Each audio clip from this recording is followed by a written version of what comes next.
आणखीन एक अपघाताची बातमी समोर येते। मुंबई अहमदाबाद महामार्गावरती अपघात झाला। हायड्रोजन गॅस सिलेंडर वाहून नेणाऱ्या धावत्या ट्रकला आग लागली आहे।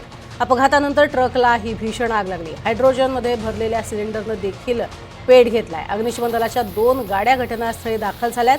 आग विझवण्यासाठी अग्निशमन दलाच्या जवानांचे शर्थीचे प्रयत्न सुरू आहेत। वसई फाटा आणि तुंगारेश्वर फाट्या दरम्यानची ही घटना आहे। आग लागल्यामुळे मुंबईकडील वाहतूक ठप्प झाली आहे। दोन्ही बाजूची वाहतूक गुजरातला जाणाऱ्या मार्गावरती आणि मार्गावरून आता सुरू करण्यात आली आहे।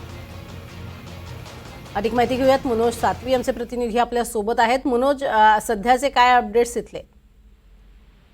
प्रज्ञा, रात्री साधारण 1:30 वाजताच्या सुमारास ही घटना घडलेली होती।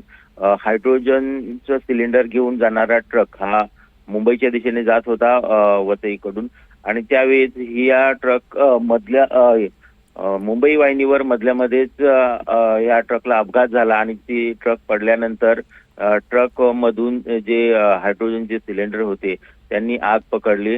अतिशय ज्वलनशील असलेल्या या हायड्रोजनला आग लागल्यामुळं या ठिकाणी वाहतूक कोंडी निर्माण झाली।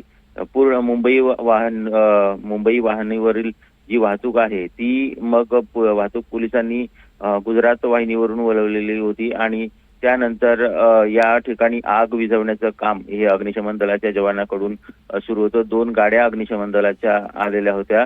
आता ही आग आटोक्यात आलेली आहे, आग विझवण्यात आलेली आहे आणि कुलिंगचं काम सध्या या ठिकाणी सुरू आहे। एकंदरीत मुंबई अहमदाबाद महामार्गावरील वाहतूक या आगीमुळे विस्कळीत झालेली होती।